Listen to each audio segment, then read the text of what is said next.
Hello friends, मेरा नाम है सुशांत सिंह और आप देख रहे हैं मेरा यूट्यूब चैनल। तो आज का जो टॉपिक है जिसके बारे में हम बात करेंगे वो है हमारा इन्फ्लेशन।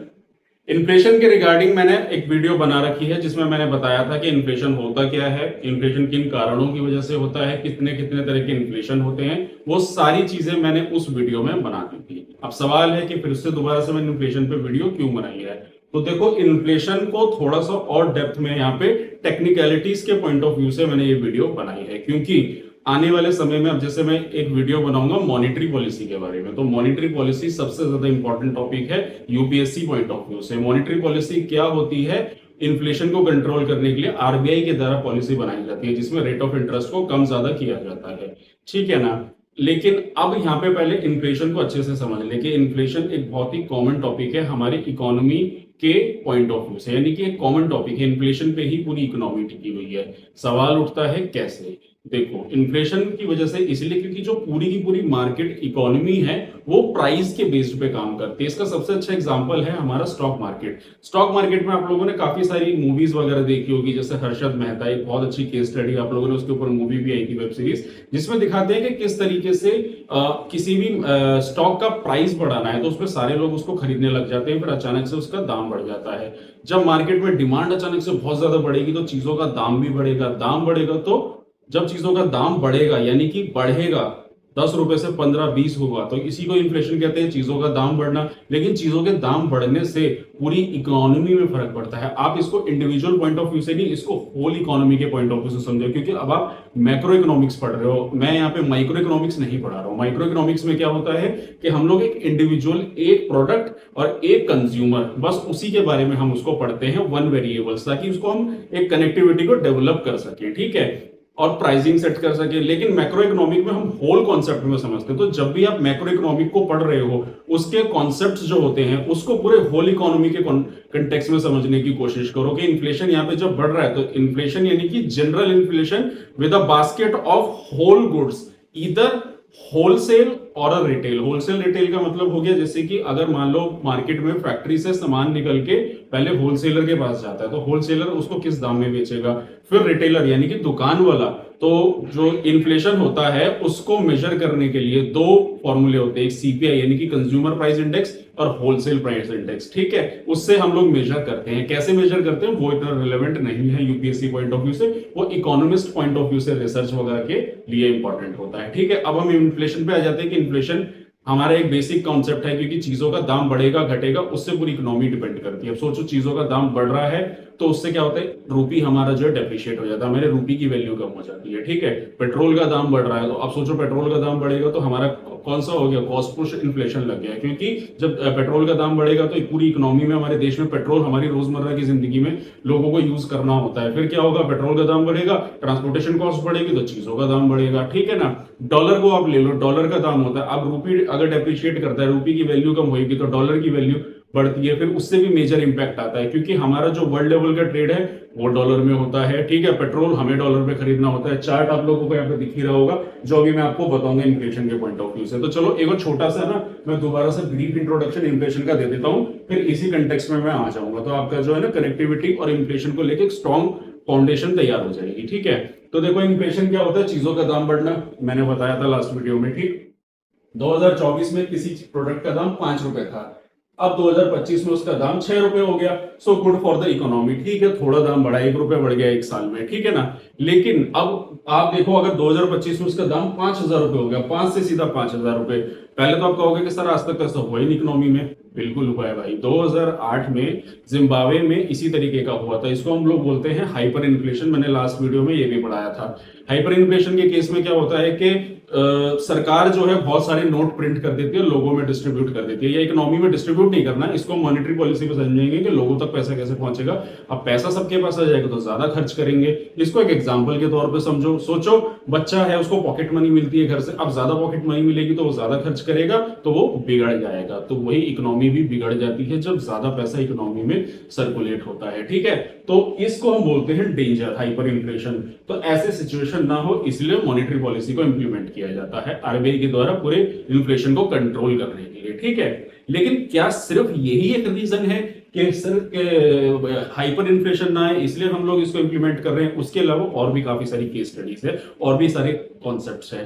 तो देखो अब हम यहाँ पे इकोनॉमी को ना डोमेस्टिक लेवल पे यानी कि क्लोज इकोनॉमी के लेवल पे नहीं, ओपन इकोनॉमी के लेवल पे समझने की कोशिश करो, क्योंकि अभी जैसे आगे टॉपिक्स आएंगे ना, बैलेंस ऑफ पेमेंट, बजट, जिसमें हम लोग इंटरनेशनल इकोनॉमिक पूरी समझने की कोशिश करेंगे। क्योंकि इकोनॉमिक्स को अगर आप पढ़ रहे हो तो आप सिर्फ इतना नहीं पढ़ सकते कि हम उसको डोमेस्टिक लेवल पे पढ़ेंगे, हम उसको इंडिया के बाहर से भी तो पढ़ना पड़ेगा ना। हम लोग क्लोज इकोनॉमी नहीं है, हम लोग ओपन इकोनॉमी है। What is the meaning of close in the open economy? Close economy हो गई जहां पे हम इंडिया के दायरे में चीजों में ट्रेड कर रहे हैं। तो इंडिया में तो रूपी चलता है हर चीज के लिए, तो मैनेज हो जाएगा। लेकिन इंडिया के बाहर से जब हम ट्रेड करेंगे, या फिर बात पेट्रोल या गोल्ड की नहीं है, कितनी सारी चीजें हम ट्रेड करते हैं, कितना कुछ इंपोर्ट करते हैं हम चाइना से, कितना कुछ एक्सपोर्ट करते हैं, तो उसका मीडियम ऑफ एक्सचेंज क्या होगा? डॉलर। अब डॉलर के साथ जब हम लोग कंपीट करेंगे तो फिर क्या चीजें होंगी? तो चलो अब इस कॉन्सेप्ट पे आते हैं, फिर मैं आपको यहाँ पे बताऊंगा क्या क्या इंपैक्ट होते हैं। तो देखो, रूपी हो गया यानी कि हमारा इंडिया का जो हमारा अपना रूपी है, ठीक है, इसी से हम समझेंगे क्योंकि अभी हम इंडिया में हैं। डॉलर हमारा मीडियम ऑफ एक्सचेंज हो गया, ठीक है, जो वर्ल्ड वाइड लेवल का होता है। डॉलर का की करेंसी है अमेरिका की। डॉलर को ही हमारे वर्ल्ड का मीडियम ऑफ एक्सचेंज क्यों बनाया? ब्रिटन वुड्स एग्रीमेंट के तहत, ठीक है। इसके ऊपर मैंने वीडियो बनाई है अलग से, तो आप वो देख लेना, ठीक है। स्क्रीन पे देखो आपको दिख जाएगा यहाँ पे, आप इसका लिंक आपको डिस्क्रिप्शन में भी मिल जाएगा, आप देख सकते हो कि डॉलर ही क्यों हम लोगों ने मीडियम ऑफ एक्सचेंज को बनाया था। उसका कारण था गोल्ड, क्योंकि गोल्ड में यहाँ पे थोड़ा सा समझा देता हूँ। गोल्ड का मतलब होता है कि जो भी देश जिसके पास सबसे ज्यादा गोल्ड रिजर्व होता है वही सबसे ज्यादा पावरफुल कंट्री बन जाती है। क्योंकि आज के कंटेक्स्ट में भी ना पूरी इकोनॉमी में जो सबसे पावरफुल चीज है जो कभी भी डूब नहीं सकती वो गोल्ड ही है, क्योंकि गोल्ड बहुत ही ज्यादा प्रीसियस है और उसी की सबसे ज्यादा वैल्यू है। तो जिस कंट्री के पास सबसे ज्यादा गोल्ड होता है वही पावरफुल इकोनॉमी बन जाती है। और यही कह रहा था, अमेरिका ने सबसे ज्यादा गोल्ड रिजर्व अपने पास रख लिया था, इसीलिए उसका फिर हमें मीडियम ऑफ एक्सचेंज डॉलर ही उसको वर्ल्ड वाइड लेवल की इकोनॉमी में हमें बनाना पड़ा था, ठीक है। चलो आगे बढ़ते हैं। तो रुपये की बात कर रहा था, डॉलर हो गया, फिर गोल्ड आता है, फिर आता है पेट्रोल। अब ये सारी चीजें देखो हम इंडिया के बाहर से ही लाते हैं, डॉलर भी बाहर से आएगा। डॉलर हमें क्यों चाहिए भाई? हमें तो नहीं चाहिए डॉलर, बिल्कुल चाहिए। अगर डॉलर नहीं होगा तो पेट्रोल कैसे खरीदोगे? पेट्रोल हमें सारा डॉलर से ही लेना पड़ता है, डॉलर में ही तो पेमेंट होगी ना, तभी तो हम पेट्रोल खरीदेंगे। अब मान लो इंडिया के बाहर से हमें कुछ भी एक्सपोर्ट करना है, चाइना से कुछ इंपोर्ट करना है, तो चाइनीज करेंसी थोड़ी ना लगेगी, हमें डॉलर ही पे करना पड़ेगा। डॉलर पे करके ही वहां से फिर हमें अपना सामान मंगवाना पड़ेगा, ठीक है। अब हम किसी को सेल कर रहे हैं तो हमें भी डॉलर ही मिलेगा। तो डॉलर का रिजर्व होना हमारी करेंसी में, यानी हमारे पास जिसको हम फॉरेन एक्सचेंज कहते हैं, वो फॉरेन रिजर्व होना बहुत जरूरी है। बिना डॉलर के हम लोग कंगाल हो जाएंगे। इसीलिए फिर पेट्रोल रोजमर्रा की हमारी जिंदगी है। और गोल्ड, गोल्ड कुछ हमारे इंडिया में भी है लेकिन ज्यादातर हम बाहर से इंपोर्ट करते हैं, और गोल्ड भी हमारे लिए होना बहुत जरूरी है, जैसे कि अभी मैंने आप लोगों को बताया। तो अब क्या होगा, इन सारी चीजों का प्राइस कम ज्यादा होगा, उसी तरीके से इकोनॉमी फ्लक्चुएट करेगी। अब एक सीधा सा एग्जांपल ले लेते हैं, इन्फ्लेशन बढ़ा, इन्फ्लेशन बढ़ेगा तो क्या होगा, हमारे रुपये की वैल्यू अंडर वैल्यू हो जाएगी। सीधी सी बात है, इन्फ्लेशन बढ़ने से, जब आज हम 10 रुपए की कोई चीज खरीद रहे हैं, कल 15 की खरीदेंगे तो रुपये की वैल्यू कम हो गई है। इसको ऐसे समझ लो कि मानो कि देखो, ऐसे मैं समझा देता हूं एक बार इसको। हम लोग 5 रुपए में बिस्किट खरीदते थे, पार्ले जी का सबसे अच्छा एग्जांपल है। पार्ले जी का बिस्किट हम 5 रुपए का खरीदते थे आज से 10 साल पहले भी। कहोगे कि सर उसमें का इन्फ्लेशन हुआ है, उसमें वो आज भी 5 रुपए का मिलता है। लेकिन थोड़ा ध्यान से समझने की कोशिश करना, जब 5 रुपए का पार्ले जी का बिस्किट आज से 15-20 साल पहले खरीदते थे ना, तो उस पैकेट के अंदर अराउंड 10 बिस्किट हुआ करते थे, ठीक है। तो कहने का मतलब ये हुआ कि 5 रुपए में हमें 10 बिस्किट आज से पहले मिल जाया करते थे, आज से करीब 15-20 साल पहले।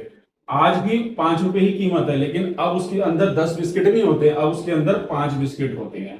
तो कहने का मतलब ये हुआ कि आज से 10 साल पहले रुपये की वैल्यू जो 5 रुपए में 10 बिस्किट मिल जाया करते थे, अब 5 रुपए में सिर्फ 5 ही बिस्कुट मिलते हैं। तो सिंपल सी बात है ना, हमारे रुपये की वैल्यू क्या हो गई, गिर गई। इसी को इन्फ्लेशन कहते हैं और यही से हमारे रुपये की वैल्यू गिर गई, ठीक है। तो ये तो हो गया, मैंने ये समझा कि रुपये की वैल्यू कैसे गिरती है, इन्फ्लेशन की वजह से। इन्फ्लेशन बढ़ा तो रुपये की वैल्यू गिर जाती है। अब यहां से क्या क्या मेजर इंपैक्ट्स देखने को मिलते हैं, देखो। अच्छा, डॉलर का कॉन्सेप्ट आपको पता होगा कि ऑन एन एवरेज $1 हमें 80 रुपए का पड़ता है, और या जैसे रेट बढ़ेगा तो फिर वो 90 रुपए का हो जाएगा, ठीक है। अब देखो यहाँ पे समझते हैं हम लोग, इससे क्या इंपैक्ट पड़ेगा कम ज्यादा प्राइस होने से, यानी कि इन्फ्लेशन जो आने से क्या इंपैक्ट पड़ता है। अब समझ लो, देखो पहले आएगा रुपये के बारे में हम बात कर लेते हैं। रुपये की वैल्यू गिरी क्योंकि इन्फ्लेशन आया, तो यहाँ से डॉलर एप्रिशिएट हो जाता है। ये सीधी सीधी बात है। डॉलर रुपीज में हमेशा कॉन्सेप्ट क्लियर रखना। अगर रुपी की वैल्यू गिरेगी तो डॉलर की वैल्यू ऑटोमेटिकली बढ़ जाएगी इंटरनेशनल मार्केट में। डॉलर की वैल्यू गिरेगी तो रुपी की वैल्यू बढ़ जाएगी। अब इन ऊपर नीचे होने से होता क्या है, देखो इन्फ्लेशन आया, इन्फ्लेशन आने से हमारे रुपी की वैल्यू गिरी तो डॉलर की वैल्यू बढ़ गई, तो इससे हमारा जो इंपोर्ट होता है वो महंगा पड़ जाएगा।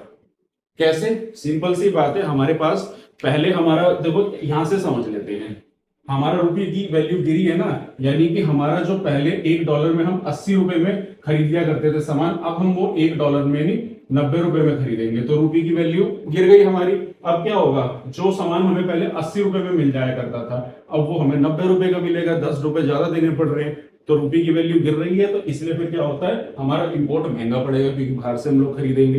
अब क्या होगा, रुपये की वैल्यू गिर गई तो अब क्या होगा, इन्वेस्टमेंट भी कम हो जाएगी, क्योंकि रुपये अब क्या है, पहले जहां इन्वेस्टर जो है 80 रुपए पे कर रहा था हमारे यहाँ से इन्वेस्ट करने के लिए, अब उसको 90 रुपए पे करने, ज्यादा पे करने, तो इन्वेस्टमेंट में फर्क आ जाता है। उसके बाद आता है एक्सपोर्ट, एक्सपोर्ट बढ़ जाएगा। ये सबसे एक बेनिफिट होता है अगर रुपये की वैल्यू गिरती है, क्योंकि रुपये गिरेगा, यानी सोचो पहले 80 रुपए से 90 रुपए में आ गया। अब आप कंफ्यूज मत होना कि सर रुपये गिर रहा है तो 80 से 90 बढ़ कैसे रहा है, इसको आप चाहे तो कैलकुलेट करके देख लो। $1 यानी कि ₹1 इक्वल्स टू 1/80 और इधर ₹1 इक्वल टू 1/90। वैल्यू किसकी कम आएगी, इसी की तो कम आएगी ना, 1/90 की कम आएगी। 1/80 कौन सा छोटी वैल्यू हो गई, ये वाली छोटी वैल्यू हो गई ना हमारी, ठीक है। तो ये गिर रहा है हमारा रुपये का वैल्यू, तो रुपये की वैल्यू सब गिर गई तो हम लोग क्या करेंगे, एक्सपोर्ट करेंगे, तो बाहर वाले लोगों को फायदा होगा क्योंकि अब चीजें सस्ती मिल रही है, तो हमारा एक्सपोर्ट बढ़ जाएगा। अब यहाँ पे एक चीज समझना, इंडिया जो है वो हमारा ट्रेड डेफिसिट है। ट्रेड डेफिसिट का मतलब होता है इंपोर्ट ज्यादा है हम लोग और एक्सपोर्ट आज भी कम करते हैं, तो इस वजह से हम लोग ट्रेड डेफिसिट में चल रहे हैं। डेफिसिट मतलब माइनस में हम लोग चल रहे हैं, मतलब हम, ठीक है। तो अब माइनस में अगर हम लोग चल रहे हैं तो इसलिए क्या होता है कि एक्सपोर्ट इंपोर्ट को मेंटेन करने के लिए सारी चीजें करनी पड़ती है, ठीक है। ये हो गया हमारा पहला टर्म। फिर आता है जैसे मान लो डॉलर का दाम बढ़ गया, रुपये का दाम कम हो गया, ये मैंने आपको बता दिया कि डॉलर बढ़ेगा तो भी रुपये पे इंपैक्ट आएगा, ठीक है। इन्फ्लेशन, इंटरनेशनल मार्केट में डॉलर का प्राइस बढ़ गया, डॉलर का प्राइस क्यों बढ़ा, वहां की शेयर मार्केटिंग, वहां के कुछ कॉन्सेप्ट्स हो गए जिसकी वजह से हमारी रुपये पे भी इंपैक्ट आ जाता है, ठीक है। ये दोनों सेम कॉन्सेप्ट ही हो गए हैं।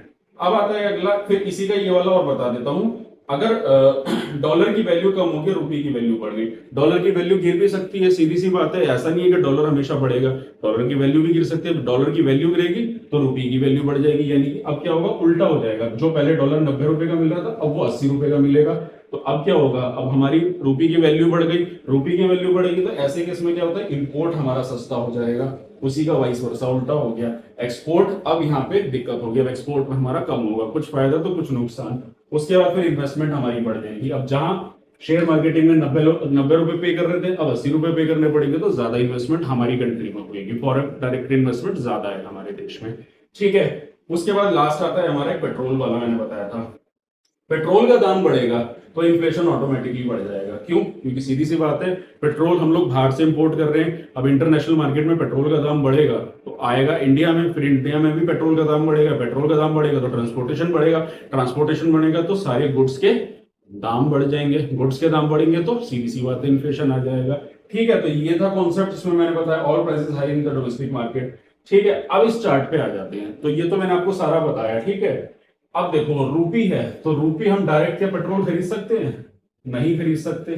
कैसे खरीदेंगे? क्योंकि पेट्रोल तो डॉलर में मिलेगा, तो हमें क्या करना पड़ेगा, रूपी से पहले हमें डॉलर लेना पड़ेगा, फिर डॉलर से हमें पेट्रोल खरीदना पड़ेगा, ठीक है। तो इसीलिए तीनों चीजें एक दूसरे से इंटरलिंक्ड हो जाती है। अब इनमें से किसी का भी प्राइस बढ़ेगा या घटेगा, मैं तीनों की बात कर रहा हूं, इनमें से किसी का भी प्राइस बढ़ेगा या घटेगा तो बाकी की दो चीजों पे इंपैक्ट पड़ेगा, ठीक है। अब लास्ट में बचता है गोल्ड, तो गोल्ड हमारा सबसे सेफ एंड सिक्योर ऑप्शन होता है हमारी वर्ल्ड की इकोनॉमी में। कहते हैं कि जब इकोनॉमी क्लैश करने लगती है उस टाइम पे भी गोल्ड की वैल्यू नहीं दिखती है, ठीक है। तो ऐसे केस में क्या होता है, जब इन्वेस्टर्स को लगता है कि स्टॉक मार्केट से पैसा कहीं डूब ना जाए या डॉलर की वैल्यू कहीं गिर ना जाए, जैसे भी पीछे डोनाल्ड ट्रम्प की कुछ ऐसी स्ट्रैटेजीज आई थी जिसकी वजह से डॉलर की वैल्यू गिरती चली गई थी, तो इंटरनेशनल मार्केट में, वर्ल्ड वाइड लेवल की मार्केट में इन्वेस्टर्स क्या करते हैं, सेफ रहने के लिए गोल्ड को परचेज कर लेते हैं, ठीक है। ज्यादा से ज्यादा गोल्ड परचेज करते हैं क्योंकि गोल्ड जिसके पास है वही इस दुनिया का बादशाह बन जाता है, ठीक है।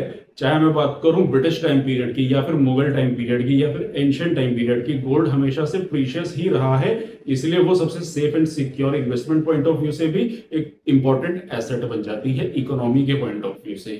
तो आई होप टॉपिक अच्छे से समझ में आ गया होगा आप लोगों को। इन्फ्लेशन क्या होता है और इन्फ्लेशन के दाम बढ़ने से, घटने से पूरी की पूरी वर्ल्ड इकोनॉमी में क्या इंपैक्ट आता है। डॉलर हो गया, पेट्रोल हो गया, रूपी हो गया, गोल्ड हो गया। अच्छा, एक बात और बताना चाहूंगा, अभी मैंने इतना डेप्थ में नहीं बताई, ये सिर्फ बहुत आधा अधूरा कॉन्सेप्ट था, डॉलर, रूपी, पेट्रोल, गोल्ड। अभी जब आने वाली वीडियोस आएंगी ना, जैसे कि मैं मॉनेटरी पॉलिसी के बारे में पढ़ाऊंगा, बैलेंस ऑफ पेमेंट के बारे में पढ़ाऊंगा, बजट के बारे में पढ़ाऊंगा, फॉरेन एक्सचेंज के बारे में पढ़ेंगे, तो ये जितने भी कॉन्सेप्ट्स मैं बताऊंगा ना, वहां पे सब जगह इन चीजों का इस्तेमाल होगा। इसमें से एक पॉइंट अभी मिसिंग है, स्टॉक एक्सचेंज और रेट ऑफ इंटरेस्ट। तो मॉनेटरी पॉलिसी वगैरह जब हम पढ़ेंगे ना, तो तब समझ में आएगा। ये था इन्फ्लेशन, यानी चीजों का दाम बढ़ना। चीजों का दाम अगर एक्सट्रीम लेवल पे बढ़ेगा तो इकोनॉमी क्लैश कर सकती है, ठीक है। तो ये जो चीजों का दाम होता है ना, यही पूरी मार्केट को कंट्रोल करके रखता है। और इस दाम को कैसे कंट्रोल किया जाएगा? मॉनेटरी पॉलिसी के द्वारा, जो हम समझेंगे अगली वीडियो में, यानी इसके बाद या जैसे भी अभी क्या बनेगा अगली वीडियो में, मैं आपको सारी चीजें अपडेट मिलते रहेंगे। तो मॉनेटरी पॉलिसी बहुत लंबी वीडियो भी होगी और बहुत इंपॉर्टेंट टॉपिक भी है, तो उसको अच्छे से डेप्थ में बताऊंगा। अच्छा, लास्ट में ना एक चीज और बतानी थी। सवाल उठता है कि सर फिर कितना percent rate of interest, sorry कितना परसेंट इन्फ्लेशन रेट कितना बेटर होता है इकोनॉमी के लिए? देखो, अगर इकोनॉमी में 2% रेट ऑफ इंटरेस्ट चल रहा है, तो 2% के हिसाब से inflation rate is good for the economy.